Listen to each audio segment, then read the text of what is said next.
سورة الكهف. بسم الله الرحمن الرحيم. الحمد لله الذي أنزل على عبده الكتاب ولم يجعل له عوجا قيما لينذر بأسا شديدا من لدنه ويبشر المؤمنين الذين يعملون الصالحات أن لهم أجرا حسنا ماكثين فيه أبدا وينذر الذين قالوا اتخذ الله ولدا ما لهم به من علم ولا لآبائهم كبرت كلمة تخرج من أفواههم إن يقولون إلا كذبا فلعلك باخع نفسك على آثارهم إن لم يؤمنوا بهذا الحديث أسفا إنا جعلنا ما على الأرض زينة لها لنبلوهم أيهم أحسن عملا وإنا لجاعلون ما عليها صعيدا جرزا أم حسبت أن أصحاب الكهف والرقيم كانوا من آياتنا عجبا إذ أوى الفتية إلى الكهف فقالوا ربنا آتنا من لدنك رحمة وهيئ لنا من أمرنا رشدا فضربنا على آذانهم في الكهف سنين عددا ثم بعثناهم لنعلم أي الحزبين أحصى لما لبثوا أمدا نحن نقص عليك نبأهم بالحق إنهم فتية آمنوا بربهم وزدناهم هدى وربطنا على قلوبهم إذ قاموا فقالوا ربنا رب السماوات والأرض لن ندعو من دونه إلها لقد قلنا إذا شططا هؤلاء قوم اتخذوا من دونه آلهة لولا يأتون عليهم بسلطان بين فمن أظلم ممن افترى على الله كذبا وإذ اعتزلتموهم وما يعبدون إلا الله فأووا إلى الكهف ينشر لكم ربكم من رحمته ويهيئ لكم من أمركم مرفقا وترى الشمس إذا طلعت تزاور عن كهفهم ذات اليمين وإذا غربت تقرضهم ذات الشمال وهم في فجوة منه ذلك من آيات الله من يهد الله فهو المهتد ومن يضلل فلن تجد له وليا مرشدا وتحسبهم أيقاظا وهم رقود ونقلبهم ذات اليمين وذات الشمال وكلبهم باسط ذراعيه بالوصيد لو اطلعت عليهم لوليت منهم فرارا ولملئت منهم رعبا وكذلك بعثناهم ليتساءلوا بينهم قال قائل منهم كم لبثتم قالوا لبثنا يوما أو بعض يوم قالوا ربكم أعلم بما لبثتم فابعثوا أحدكم بورقكم هذه إلى المدينة فلينظر أيها أزكى طعاما فليأتكم برزق منه وليتلطف ولا يشعرن بكم أحدا إنهم إن يظهروا عليكم يرجموكم أو يعيدوكم في ملتهم ولن تفلحوا إذن أبدا. وكذلك أعثرنا عليهم ليعلموا أن وعد الله حق وأن الساعة لا ريب فيها إذ يتنازعون بينهم أمرهم فقالوا ابنوا عليهم بنيانا ربهم أعلم بهم. قال الذين غلبوا على أمرهم لنتخذن عليهم مسجدا. سيقولون ثلاثة رابعهم كلبهم ويقولون خمسة سادسهم كلبهم رجما بالغيب ويقولون سبعة وثامنهم كلبهم قل ربي أعلم بعدتهم ما يعلمهم إلا قليل فلا تمار فيهم إلا مراء ظاهرا ولا تستفت فيهم منهم أحدا. ولا تقولن لشيء إني فاعل ذلك غدا إلا أن يشاء الله. واذكر ربك إذا نسيت وقل عسى أن يهديني ربي لأقرب من هذا رشدا.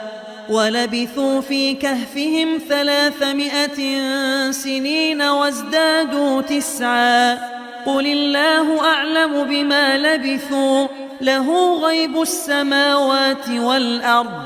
أبصر به وأسمع ما لهم من دونه من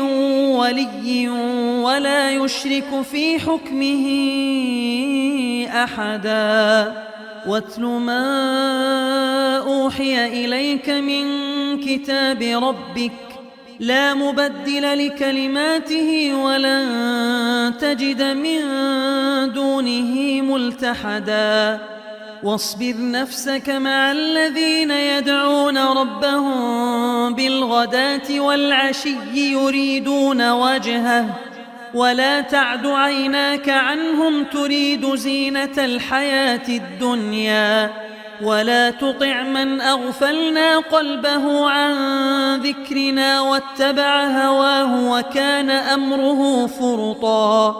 وقل الحق من ربكم فمن شاء فليؤمن ومن شاء فليكفر إنا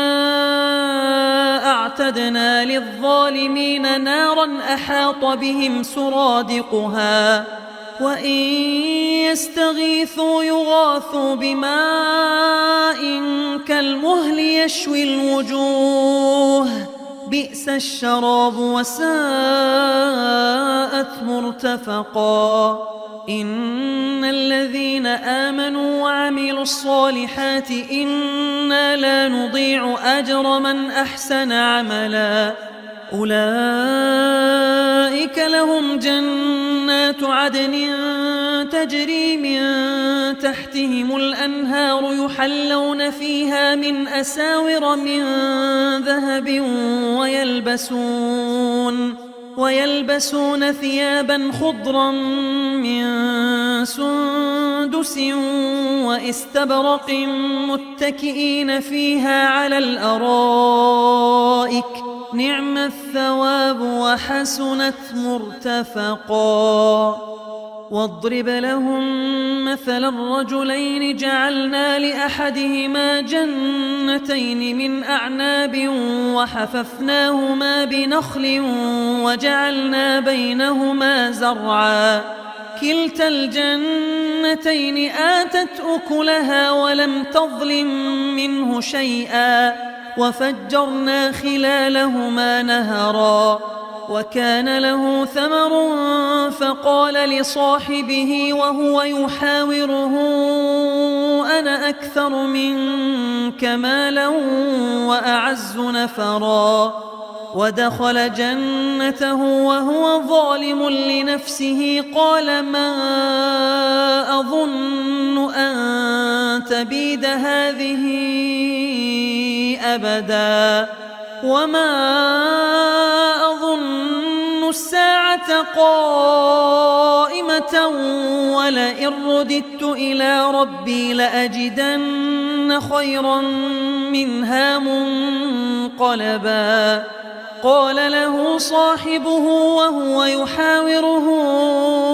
أكفرت بالذي خلقك من تراب ثم من نطفة ثم سواك رجلا لكن هو الله ربي ولا أشرك بربي أحدا ولولا إذ دخلت جنتك قلت ما شاء الله لا قوة إلا بالله إن ترني أنا أقل منك مالا وولدا فعسى ربي أن يؤتيني خيرا من جنتك ويرسل عليها حسبانا من السماء فتصبح صعيدا زلقا أو يصبح ماؤها غورا فلن تستطيع له طلبا وأحيط بثمره فأصبح يقلب كفيه على ما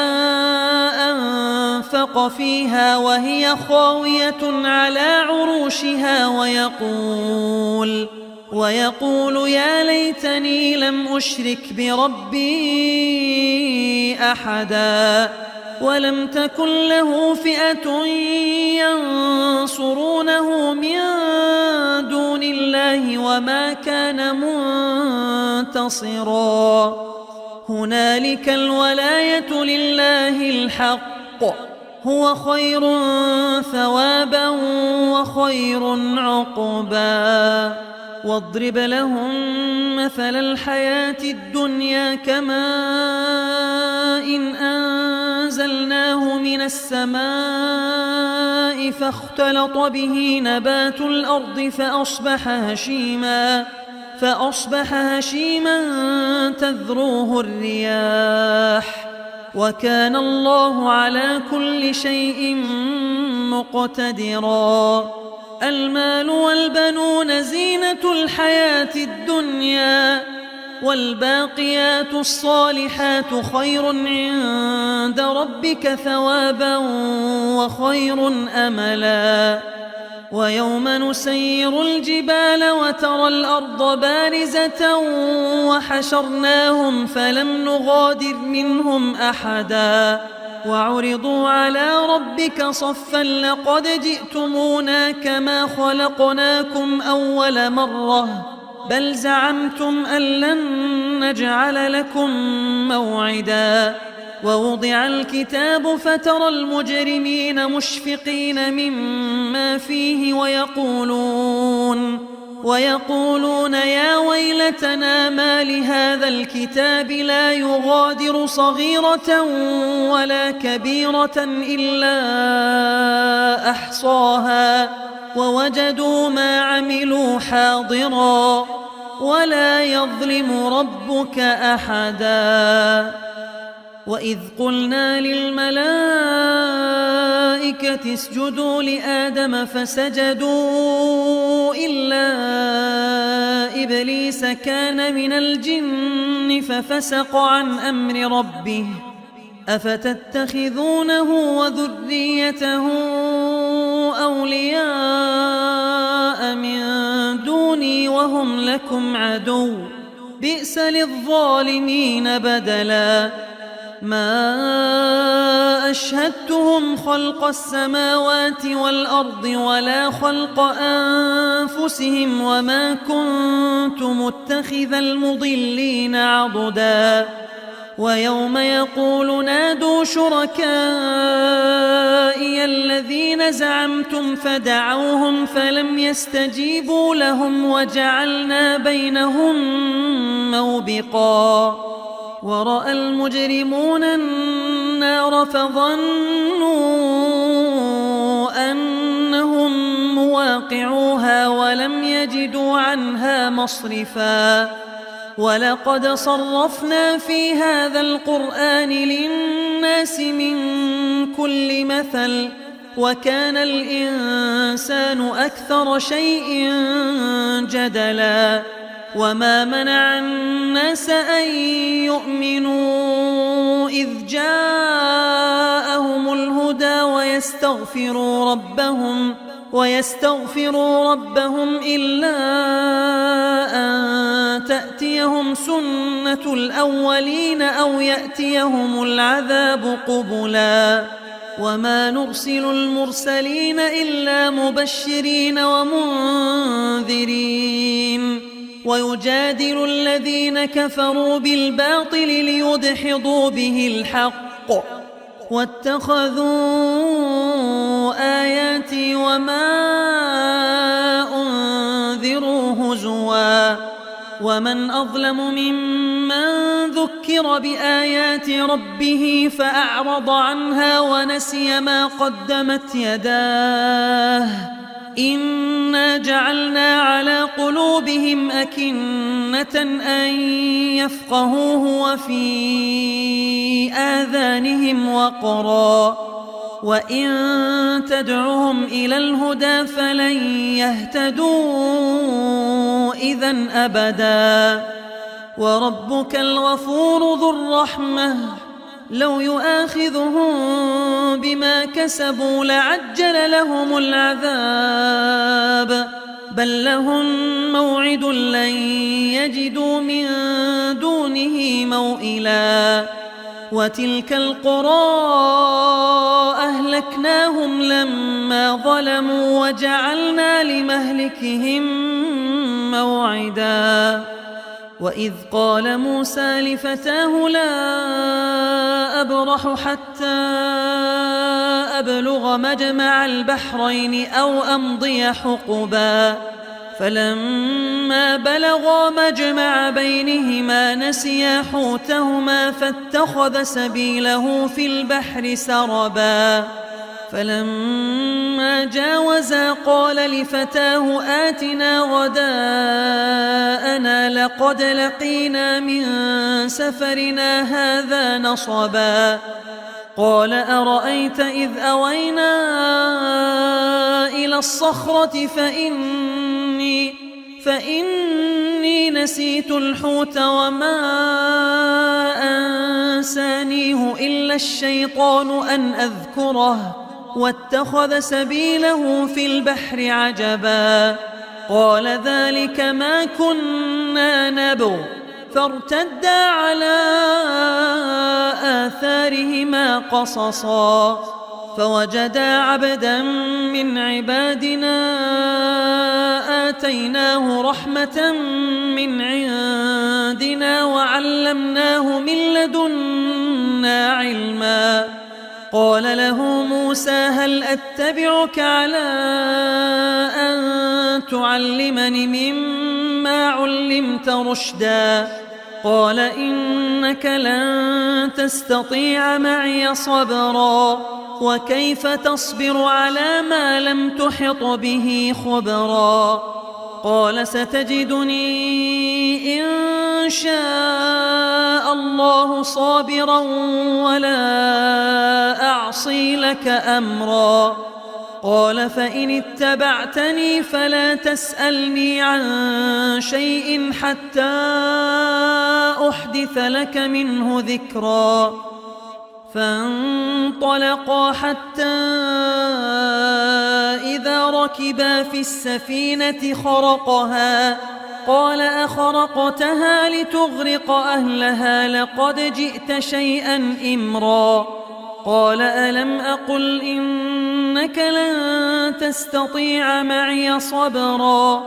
قال لا تؤاخذني بما نسيت ولا ترهقني من أمري عسرا فانطلقا حتى إذا لقيا غلاما فقتله قال أقتلت نفسا زكية بغير نفس لقد جئت شيئا نكرا قال ألم أقل لك إنك لن تستطيع معي صبرا قال إن سألتك عن شيء بعدها فلا تصاحبني قد بلغت من لدني عذرا فانطلقا حتى إذا أتيا أهل قرية استطعما أهلها فأبوا أن يضيفوهما فوجدا فيها جدارا يريد أن ينقض فأقامه قال لو شئت لاتخذت عليه أجرا قال هذا فراق بيني وبينك سأنبئك بتأويل ما لم تستطع عليه صبرا أما السفينة فكانت لمساكين يعملون في البحر فأردت أن أعيبها وكان وراءهم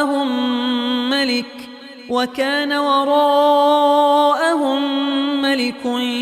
يأخذ كل سفينة غصبا وأما الغلام فكان أبواه مؤمنين فخشينا أن يرهقهما طغيانا وكفرا فأردنا أن يبدلهما ربهما خيرا منه زكاة وأقرب رحما وأما الجدار فكان لغلامين يتيمين في المدينة وكان تحته كنز لهما وكان أبوهما صالحا فأراد ربك أن يبلغا أشدهما ويستخرجا كنزهما رحمة من ربك وما فعلته عن أمري ذلك تأويل ما لم تسطع عليه صبرا ويسألونك عن ذي القرنين قل سأتلو عليكم منه ذكرا إنا مكنا له في الأرض وآتيناه من كل شيء سببا فأتبع سببا حتى إذا بلغ مغرب الشمس وجدها تغرب في عين حمئة ووجد عندها قوما قلنا يا ذا القرنين إما أن تعذب وإما أن تتخذ فيهم حسنا قال أما من ظلم فسوف نعذبه ثم يرد إلى ربه فيعذبه عذابا نكرا وأما من آمن وعمل صالحا فله جزاء الحسنى وسنقول له من أمرنا يسرا ثم أتبع سببا حتى إذا بلغ مطلع الشمس وجدها تطلع على قوم لم نجعل لهم من دونها سترا كذلك وقد أحطنا بما لديه خبرا ثم أتبع سببا حتى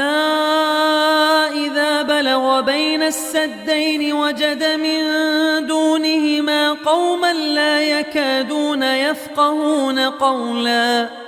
قالوا يا ذا القرنين إن يأجوج ومأجوج مفسدون في الأرض فهل نجعل لك خرجا على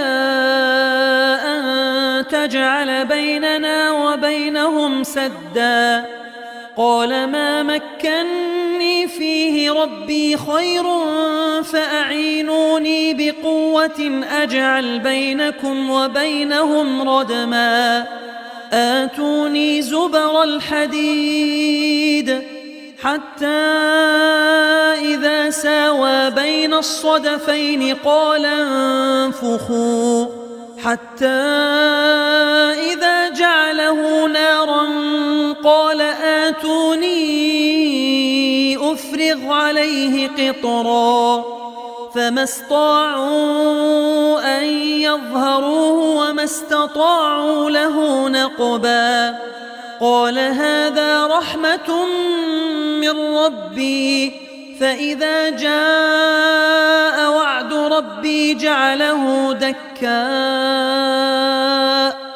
وكان وعد ربي حقا وتركنا بعضهم يومئذ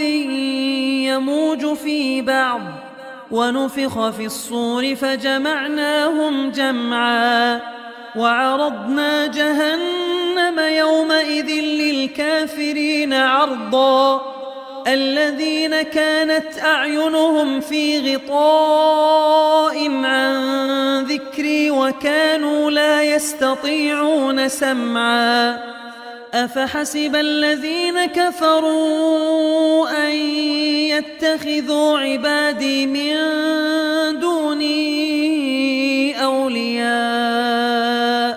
إنا أعتدنا جهنم للكافرين نزلا قل هل ننبئكم بالأخسرين أعمالا الذين ضل سعيهم في الحياة الدنيا وهم يحسبون أنهم يحسنون صنعا أولئك الذين كفروا بآيات ربهم ولقائه فحبطت أعمالهم فلا نقيم لهم يوم القيامة وزنا ذلك جزاؤهم جهنم بما كفروا واتخذوا آياتي ورسلي هزوا إن الذين آمنوا وعملوا الصالحات كانت لهم جنات الفردوس نزلا خالدين فيها لا يبغون عنها حولا قل لو كان البحر مدادا لكلمات ربي لنفد البحر قبل أن تنفد كلمات ربي ولو جئنا بمثله مددا قل إنما أنا بشر مثلكم يوحى إلي أنما إلهكم إله واحد فمن كان يرجو لقاء ربه فليعمل عملا صالحا ولا يشرك بعبادة ربه أحدا صدق الله العظيم. سورة الكهف. بسم الله الرحمن الرحيم. الحمد لله الذي أنزل على عبده الكتاب ولم يجعل له عوجا قيما لينذر بأسا شديدا من لدنه ويبشر المؤمنين الذين يعملون الصالحات أن لهم أجرا حسنا ماكثين فيه أبدا وينذر الذين قالوا اتخذ الله ولدا ما لهم به من علم ولا لآبائهم كبرت كلمة تخرج من أفواههم إن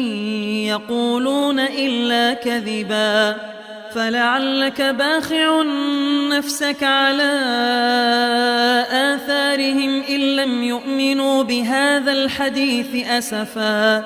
إنا جعلنا ما على الأرض زينة لها لنبلوهم أيهم أحسن عملا وإنا لجاعلون ما عليها صعيدا جرزا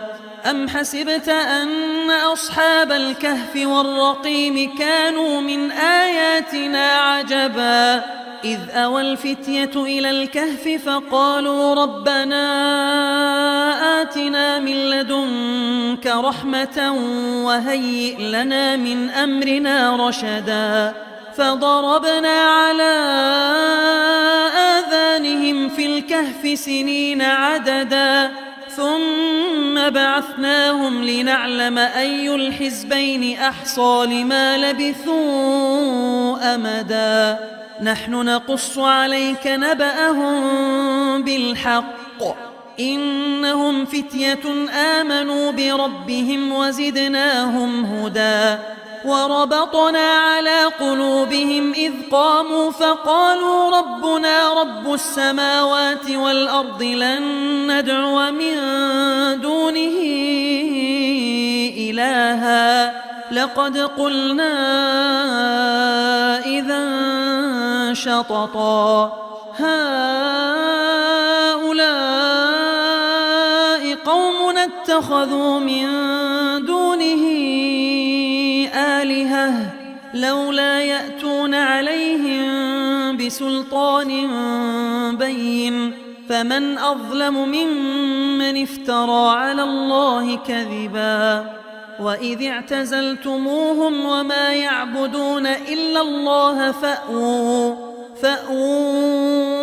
إلى الكهف ينشر لكم ربكم من رحمته ويهيئ لكم من أمركم مرفقا وترى الشمس إذا طلعت تزاور عن كهفهم ذات اليمين وإذا غربت تقرضهم ذات الشمال وهم في فجوة منه ذلك من آيات الله من يهد الله فهو المهتد ومن يضلل فلن تجد له وليا مرشدا وتحسبهم أيقاظا وهم رقود ونقلبهم ذات اليمين وذات الشمال وكلبهم باسط ذراعيه بالوصيد لو اطلعت عليهم لوليت منهم فرارا ولملئت منهم رعبا وكذلك بعثناهم ليتساءلوا بينهم قال قائل منهم كم لبثتم قالوا لبثنا يوما أو بعض يوم قالوا ربكم أعلم بما لبثتم فابعثوا أحدكم بورقكم هذه إلى المدينة فلينظر أيها أزكى طعاما فليأتكم برزق منه وليتلطف ولا يشعرن بكم أحدا إنهم إن يظهروا عليكم يرجموكم أو يعيدوكم في ملتهم ولن تفلحوا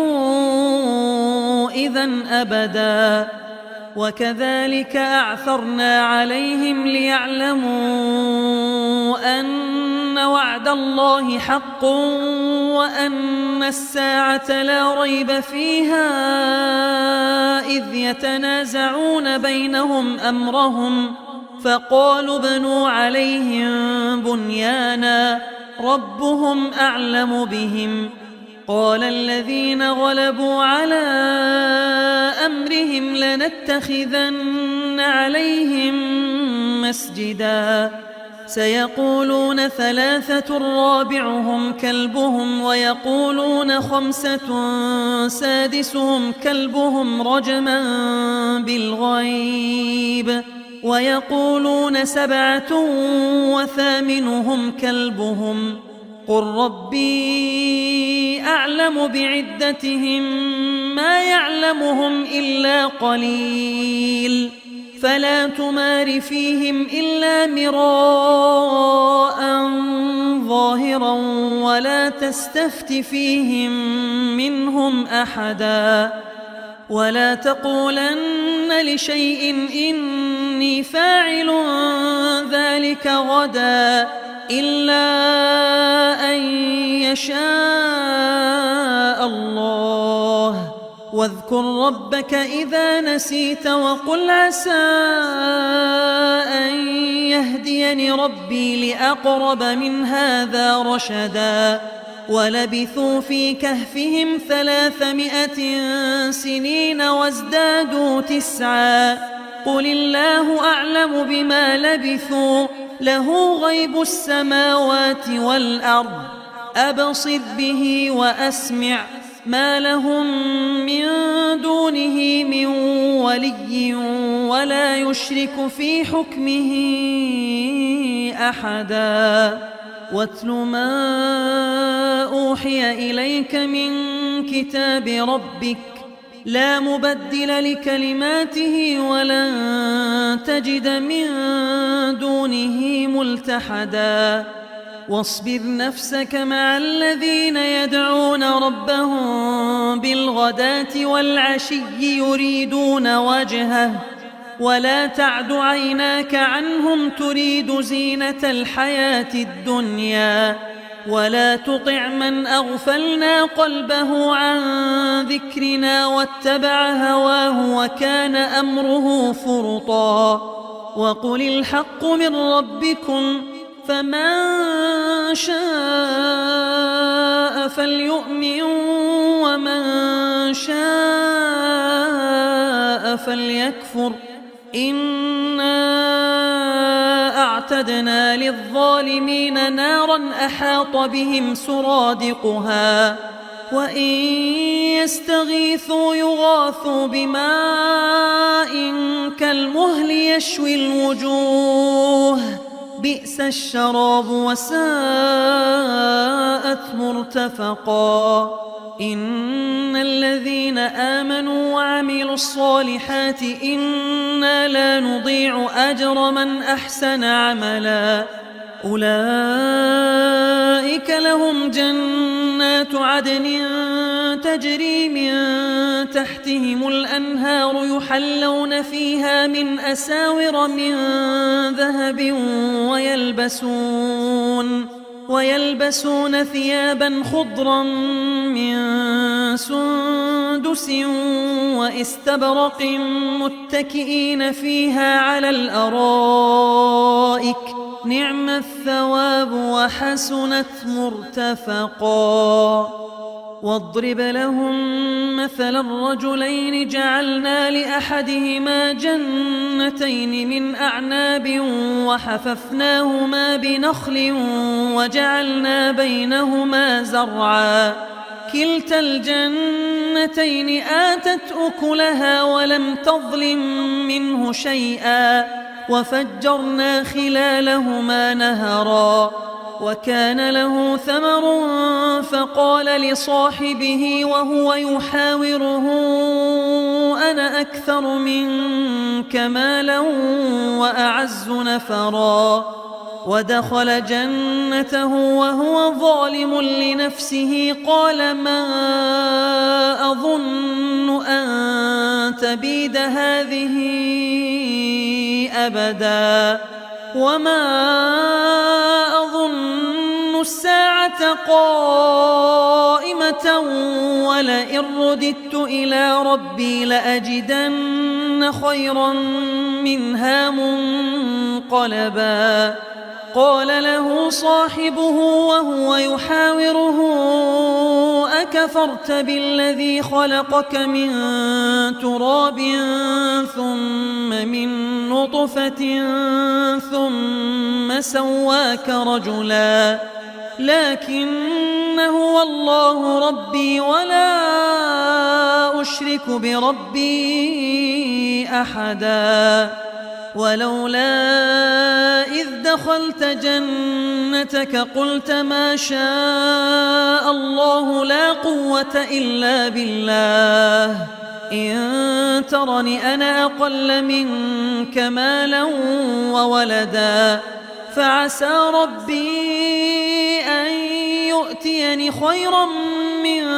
جنتك ويرسل عليها حسبانا من السماء فتصبح صعيدا زلقا أو يصبح ماؤها غورا فلن تستطيع له طلبا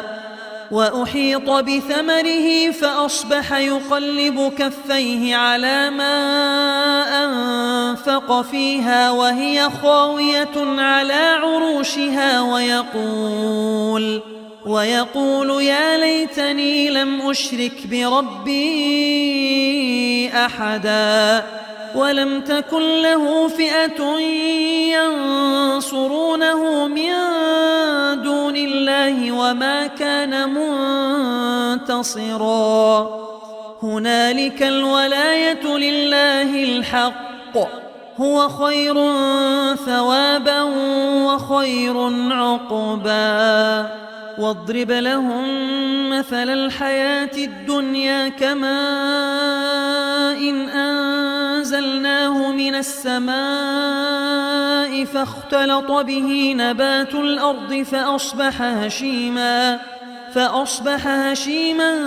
تذروه الرياح وكان الله على كل شيء مقتدرا المال والبنون زينة الحياة الدنيا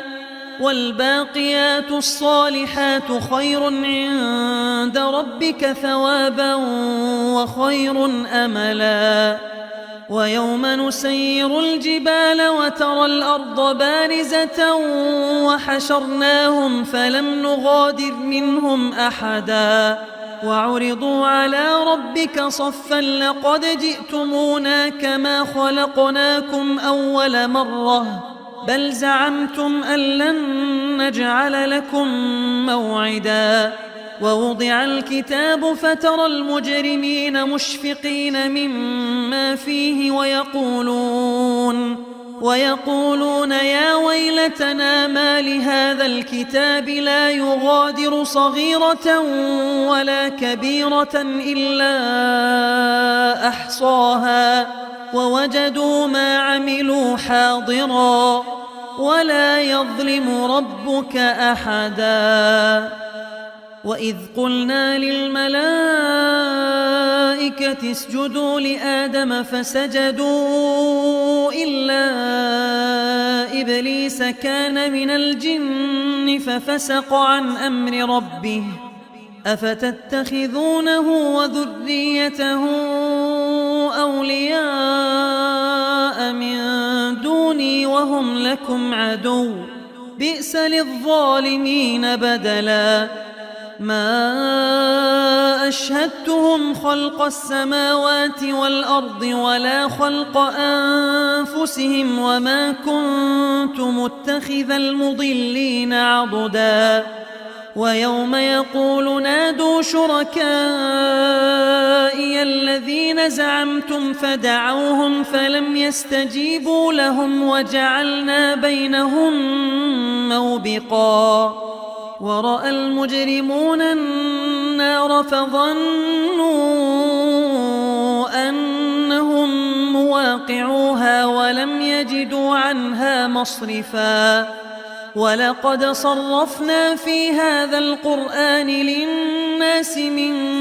كل مثل وكان الإنسان أكثر شيء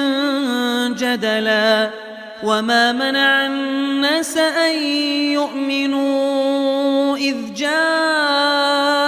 الهدى ويستغفروا ربهم ويستغفروا ربهم إلا أن تأتيهم سنة الأولين أو يأتيهم العذاب قبلا وما نرسل المرسلين إلا مبشرين ومنذرين ويجادل الذين كفروا بالباطل ليدحضوا به الحق واتخذوا آياتي وما أنذروا هزوا ومن أظلم ممن ذكر بآيات ربه فأعرض عنها ونسي ما قدمت يداه إنا جعلنا على قلوبهم أكنة أن يفقهوه وفي آذانهم وقرا وإن تدعهم إلى الهدى فلن يهتدوا إذن أبدا وربك الغفور ذو الرحمة لو يؤاخذهم بما كسبوا لعجل لهم العذاب بل لهم موعد لن يجدوا من دونه موئلا وتلك القرى أهلكناهم لما ظلموا وجعلنا لمهلكهم موعدا وإذ قال موسى لفتاه لا أبرح حتى أبلغ مجمع البحرين أو أمضي حقبا فلما بلغا مجمع بينهما نسيا حوتهما فاتخذ سبيله في البحر سربا فلما جاوزا قال لفتاه آتنا غداءنا لقد لقينا من سفرنا هذا نصبا قال أرأيت إذ أوينا إلى الصخرة فإني نسيت الحوت وما أنسانيه إلا الشيطان أن أذكره واتخذ سبيله في البحر عجبا قال ذلك ما كنا نبغ فارتدا على آثارهما قصصا فوجدا عبدا من عبادنا آتيناه رحمة من عندنا وعلمناه من لدنا علما قال له موسى هل أتبعك على أن تعلمني مما علمت رشدا قال إنك لن تستطيع معي صبرا وكيف تصبر على ما لم تحط به خبرا قال ستجدني إن شاء الله صابرا ولا أعصي لك أمرا قال فإن اتبعتني فلا تسألني عن شيء حتى أحدث لك منه ذكرا فانطلقا حتى إذا ركبا في السفينة خرقها قال أخرقتها لتغرق أهلها لقد جئت شيئا إمرا قال ألم أقل إنك لن تستطيع معي صبرا قال لا تؤاخذني بما نسيت ولا ترهقني من أمري عسرا فانطلقا حتى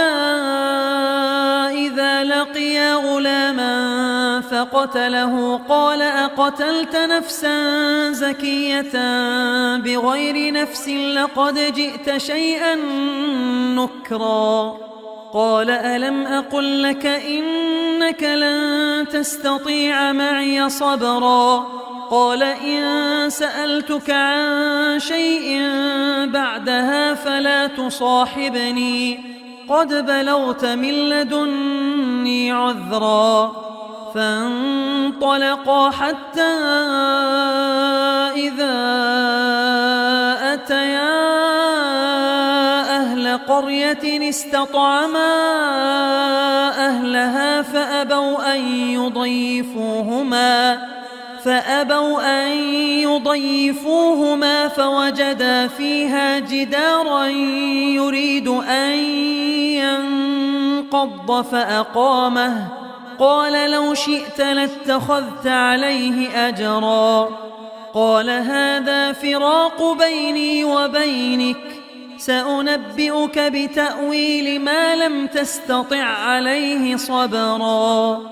أما السفينة فكانت لمساكين يعملون في البحر فأردت أن أعيبها وكان وراءهم ملك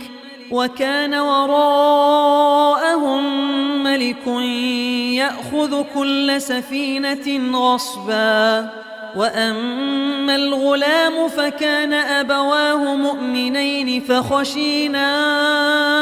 أن يرهقهما طغيانا وكفرا فأردنا أن يبدلهما ربهما خيرا منه زكاة وأقرب رحما وأما الجدار فكان لغلامين يتيمين في المدينة وكان تحته كنز لهما وكان أبوهما صالحا فأراد ربك أن يبلغا أشدهما ويستخرجا كنزهما رحمة من ربك وما فعلته عن أمري ذلك تأويل ما لم تسطع عليه صبرا ويسألونك عن ذي القرنين قل سأتلو عليكم منه ذكرا إنا مكنا له في الأرض وآتيناه من كل شيء سببا فأتبع سببا حتى إذا بلغ مغرب الشمس وجدها تغرب في عين حمئة ووجد عندها قوما قلنا يا ذا القرنين إما أن تعذب وإما أن تتخذ فيهم حسنا قال أما من ظلم فسوف نعذبه ثم يرد إلى ربه فيعذبه عذابا نكرا وأما من آمن وعمل صالحا فله جزاء الحسنى وسنقول له من أمرنا يسرا ثم أتبع سببا حتى إذا بلغ مطلع الشمس وجدها تطلع على قوم لم نجعل لهم من دونها سترا كذلك وقد أحطنا بما لديه خبرا ثم أتبع سببا حتى إذا بلغ بين السدين وجد من دونهما قوما لا يكادون يفقهون قولا قالوا يا ذا القرنين إن يأجوج ومأجوج مفسدون في الأرض فهل نجعل لك خرجا على أن تجعل بيننا وبينهم سدا قال ما مكني فيه ربي خير فأعينوني بقوة أجعل بينكم وبينهم ردما آتوني زبر الحديد حتى إذا ساوى بين الصدفين قال انفخوا حتى إذا جعله نارا قال آتوني أفرغ عليه قطرا فما استطاعوا أن يظهروه وما استطاعوا له نقبا قال هذا رحمة من ربي فإذا جاء وعد ربي جعله دكاء وكان وعد ربي حقا وتركنا بعضهم يومئذ يموج في بعض ونفخ في الصور فجمعناهم جمعا وعرضنا جهنم يومئذ للكافرين عرضا الذين كانت أعينهم في غطاء عن ذكري وكانوا لا يستطيعون سمعا أفحسب الذين كفروا أن يتخذوا عبادي من دوني أولياء إنا أعتدنا جهنم للكافرين نزلا قل هل ننبئكم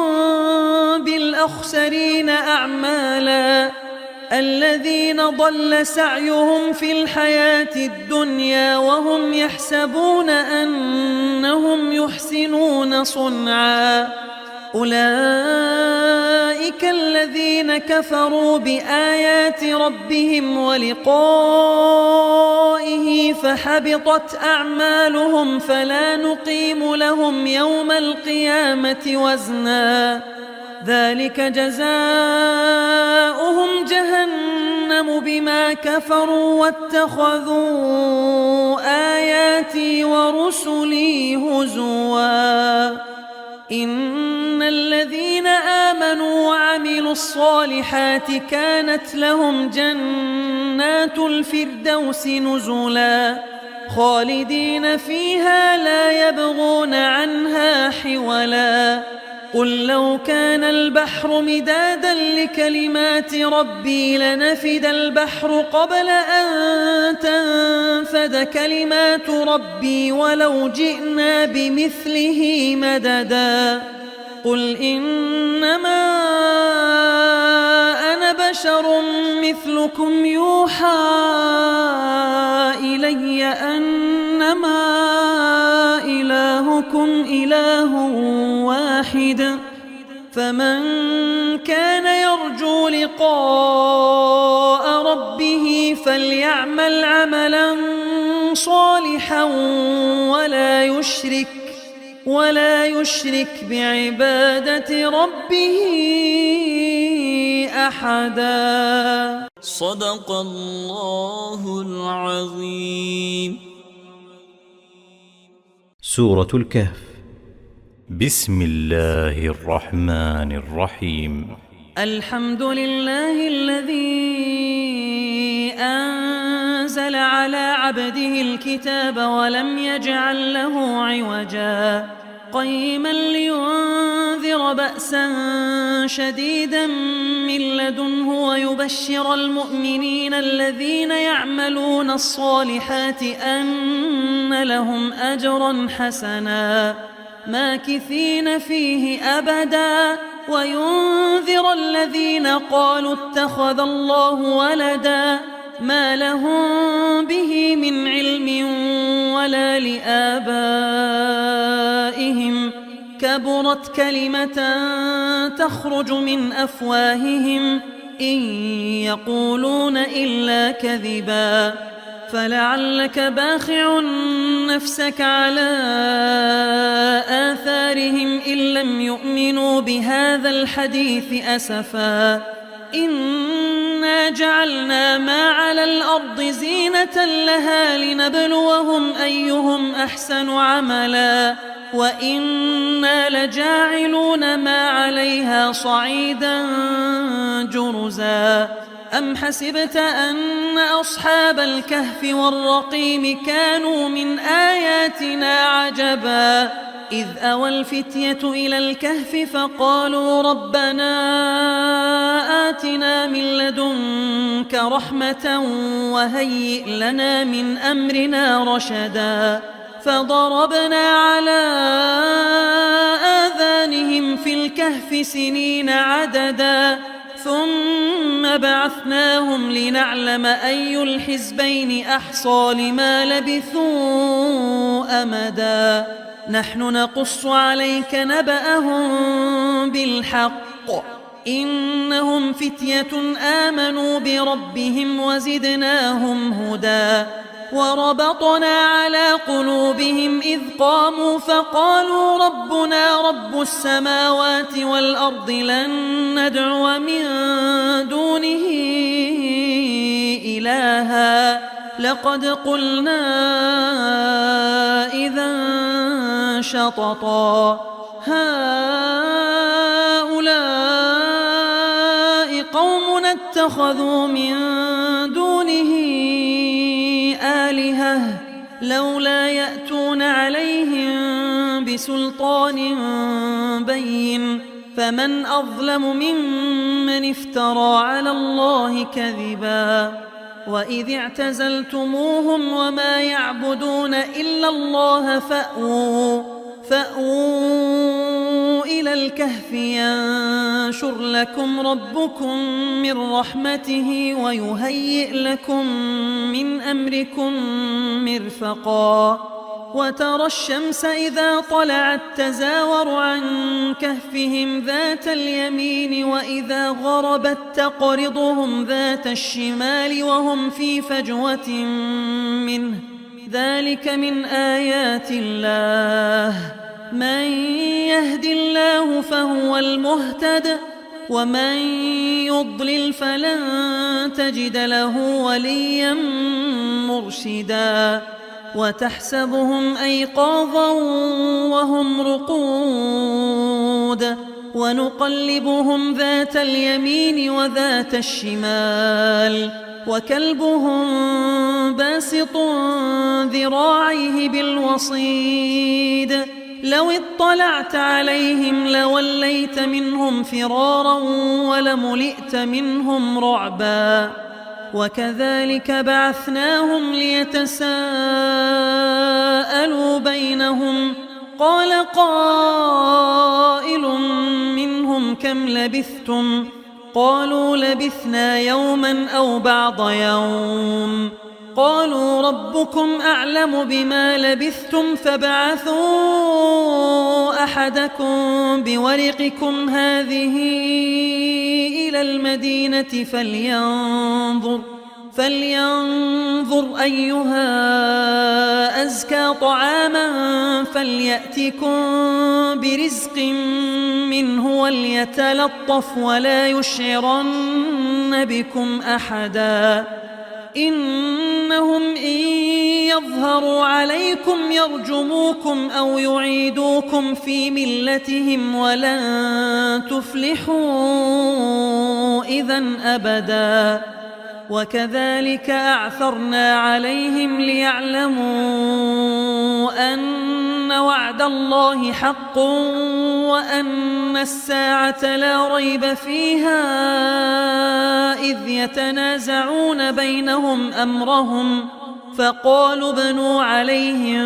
بنيانا ربهم أعلم بهم قال الذين غلبوا على أمرهم لنتخذن عليهم مسجدا سيقولون ثلاثة رابعهم كلبهم ويقولون خمسة سادسهم كلبهم رجما بالغيب ويقولون سبعة وثامنهم كلبهم قل ربي أعلم بعدتهم ما يعلمهم إلا قليل فلا تمار فيهم إلا مراء ظاهرا ولا تستفت فيهم منهم أحدا ولا تقولن لشيء إني فاعل ذلك غدا إلا أن يشاء الله واذكر ربك إذا نسيت وقل عسى أن يهديني ربي لأقرب من هذا رشدا ولبثوا في كهفهم 300 سنين وازدادوا 9. قل الله أعلم بما لبثوا له غيب السماوات والأرض أبصر به وأسمع ما لهم من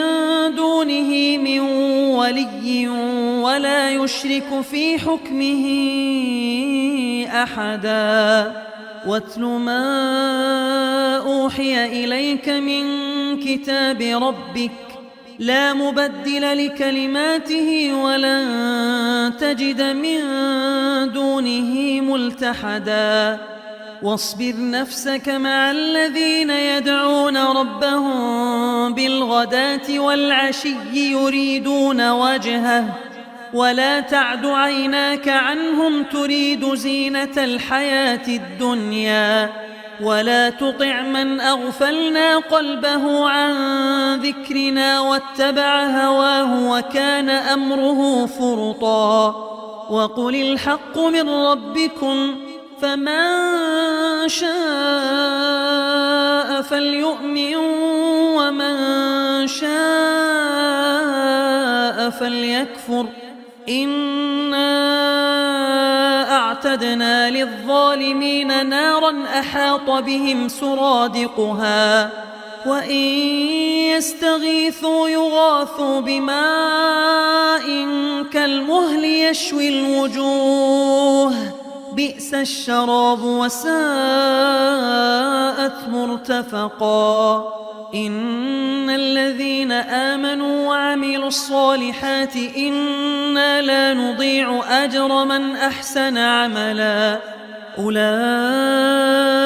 لهم جنات عدن تجري من تحتهم الأنهار يحلون فيها من أساور من ذهب ويلبسون ثيابا خضرا من سندس واستبرق متكئين فيها على الأرائك نعم الثواب وحسنت مرتفقا. واضرب لهم مثل الرجلين جعلنا لأحدهما جنتين من أعناب وحففناهما بنخل وجعلنا بينهما زرعا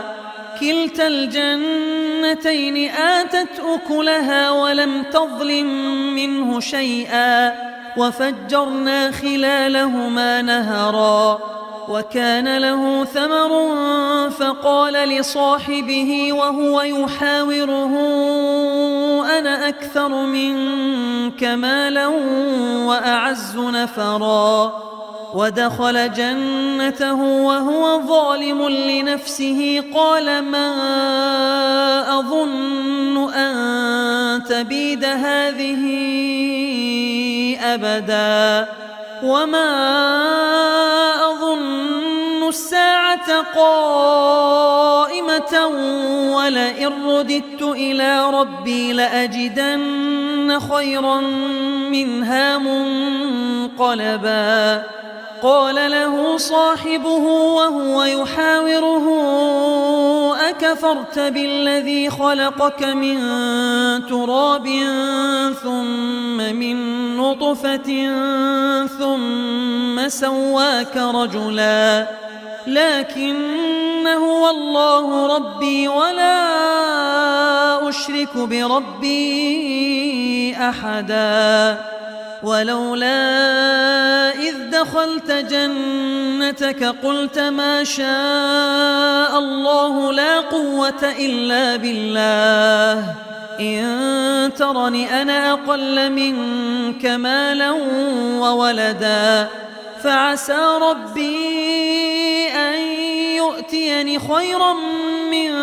جنتك ويرسل عليها حسبانا من السماء فتصبح صعيدا زلقا أو يصبح ماؤها غورا فلن تستطيع له طلبا. وأحيط بثمره فأصبح يقلب كفيه على ما أنفق فيها وهي خاوية على عروشها ويقول يا ليتني لم أشرك بربي أحدا ولم تكن له فئة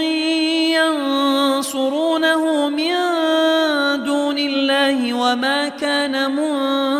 منتصرا هنالك الولاية لله الحق هو خير ثوابا وخير عقبا واضرب لهم مثل الحياة الدنيا كماء إن أنزلناه من السماء فاختلط به نبات الأرض فأصبح هشيما تذروه الرياح وكان الله على كل شيء مقتدرا المال والبنون زينة الحياة الدنيا والباقيات الصالحات خير عند ربك ثوابا وخير أملا ويوم نسير الجبال وترى الأرض بارزة وحشرناهم فلم نغادر منهم أحدا وعرضوا على ربك صفا لقد جئتمونا كما خلقناكم أول مرة بل زعمتم أن لن نجعل لكم موعدا ووضع الكتاب فترى المجرمين مشفقين مما فيه ويقولون يا ويلتنا ما لهذا الكتاب لا يغادر صغيرة ولا كبيرة إلا أحصاها ووجدوا ما عملوا حاضرا ولا يظلم ربك أحدا وإذ قلنا للملائكة اسجدوا لآدم فسجدوا إلا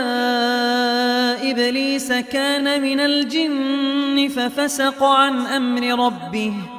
أفتتخذونه وذريته أولياء من دوني وهم لكم عدو بئس للظالمين بدلا ما أشهدتهم خلق السماوات والأرض ولا خلق أنفسهم وما كنت متخذ المضلين عضدا ويوم يقول نادوا شركائي الذين زعمتم فدعوهم فلم يستجيبوا لهم وجعلنا بينهم موبقا ورأى المجرمون النار فظنوا أنهم مواقعوها ولم يجدوا عنها مصرفا ولقد صرفنا في هذا القرآن للناس من كل مثل وكان الإنسان أكثر شيء جدلا وما منع الناس أن يؤمنوا إذ جاءهم الهدى ويستغفروا ربهم إلا أن تأتيهم سنة الأولين أو يأتيهم العذاب قبلا وما نرسل المرسلين إلا مبشرين ومنذرين ويجادل الذين كفروا بالباطل ليدحضوا به الحق واتخذوا آياتي وما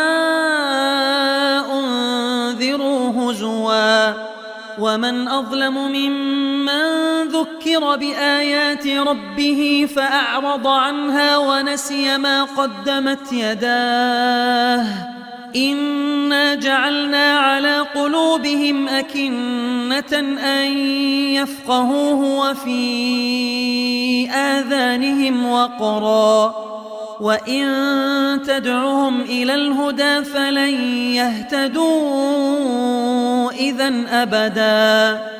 وربك الغفور ذو الرحمة لو يؤاخذهم بما كسبوا لعجل لهم العذاب بل لهم موعد لن يجدوا من دونه موئلا. وتلك القرى أهلكناهم لما ظلموا وجعلنا لمهلكهم موعدا. وإذ قال موسى لفتاه لا أبرح حتى أبلغ مجمع البحرين أو أمضي حقبا فلما بلغا مجمع بينهما نسيا حوتهما فاتخذ سبيله في البحر سربا. فلما جاوزا قال لفتاه آتنا غداءنا لقد لقينا من سفرنا هذا نصبا. قال أرأيت إذ أوينا إلى الصخرة فإني نسيت الحوت وما أنسانيه إلا الشيطان أن أذكره واتخذ سبيله في البحر عجبا.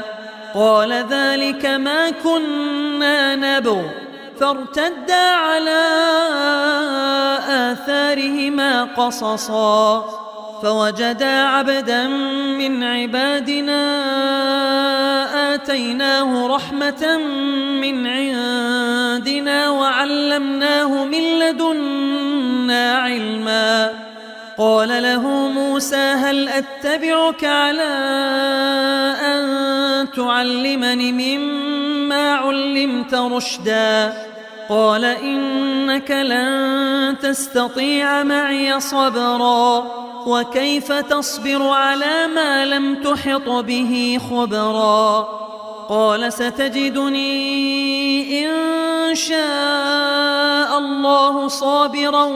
ولا أعصي لك أمرا. قال فإن اتبعتني فلا تسألني عن شيء حتى أحدث لك منه ذكرا. فانطلقا حتى إذا ركبا في السفينة خرقها قال أخرقتها لتغرق أهلها لقد جئت شيئا إمرا. قال ألم أقل إنك لن تستطيع معي صبرا. قال لا تؤاخذني بما نسيت ولا ترهقني من أمري عسرا. فانطلقا حتى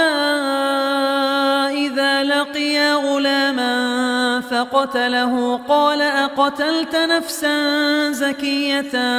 بغير نفس لقد جئت شيئا نكرا.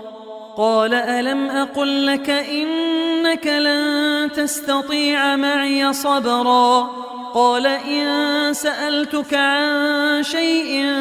بعدها فلا تصاحبني قد بلغت من لدني عذرا. فانطلقا حتى إذا أتيا أهل قرية استطعما أهلها فأبوا أن يضيفوهما فوجدا فيها جدارا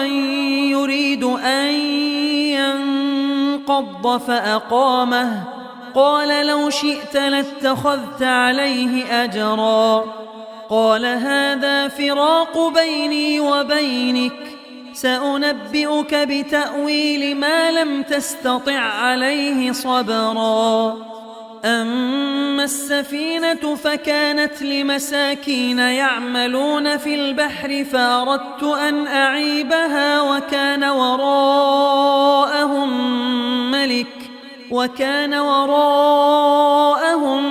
ملك يأخذ كل سفينة غصبا. وأما الغلام فكان أبواه مؤمنين فخشينا أن يرهقهما طغيانا وكفرا فأردنا أن يبدلهما ربهما خيرا منه زكاة وأقرب رحما. وأما الجدار فكان لغلامين يتيمين في المدينة وكان تحته كنز لهما وكان أبوهما صالحا فأراد ربك أن يبلغا أشدهما ويستخرجا كنزهما رحمة من ربك وما فعلته عن أمري ذلك تأويل ما لم تسطع عليه صبرا. ويسألونك عن ذي القرنين قل سأتلو عليكم منه ذكرا. إنا مكنا له في الأرض وآتيناه من كل شيء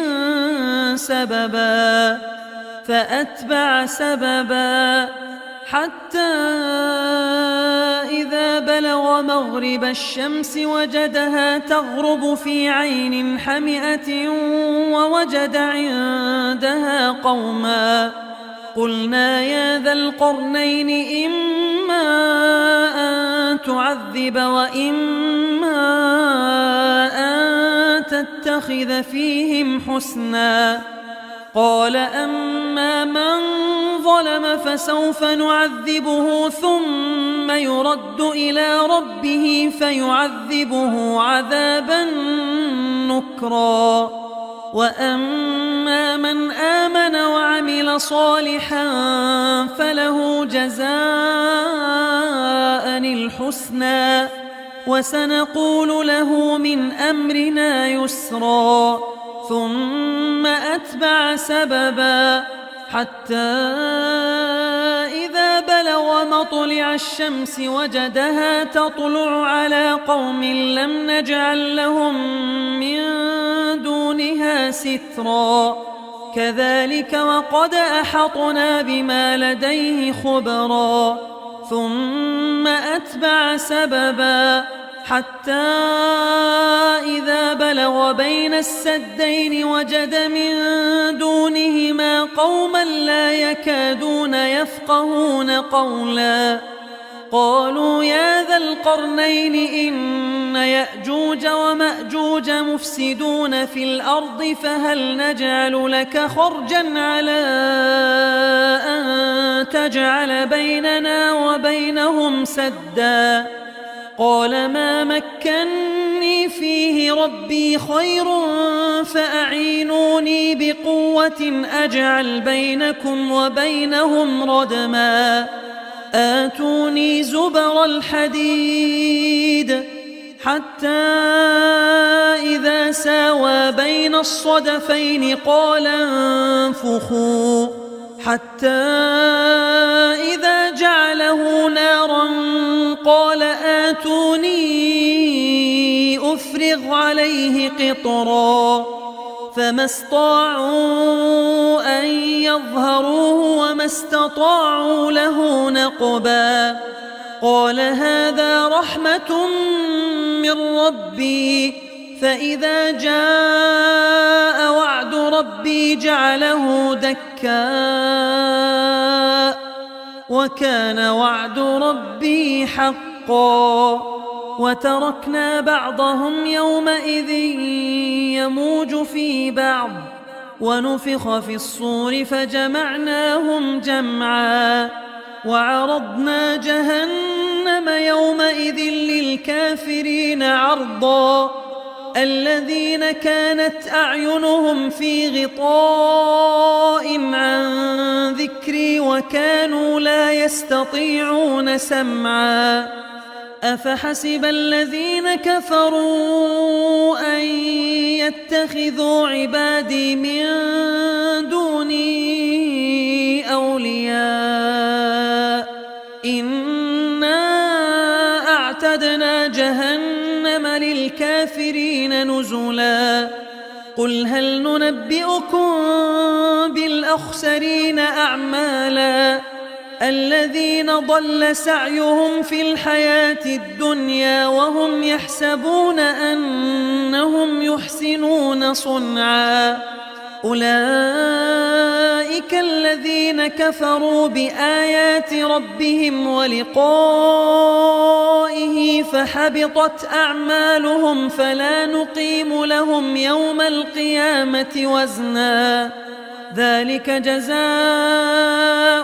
جهنم بما كفروا واتخذوا آياتي ورسلي هزوا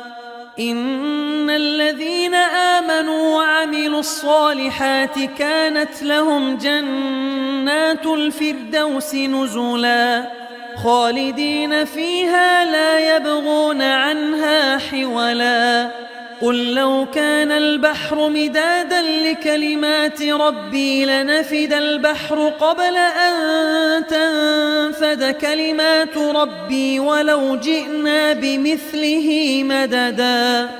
قل إنما أنا بشر مثلكم يوحى إلي أنما إلهكم إله واحد فمن كان يرجو لقاء ربه فليعمل عملا صالحا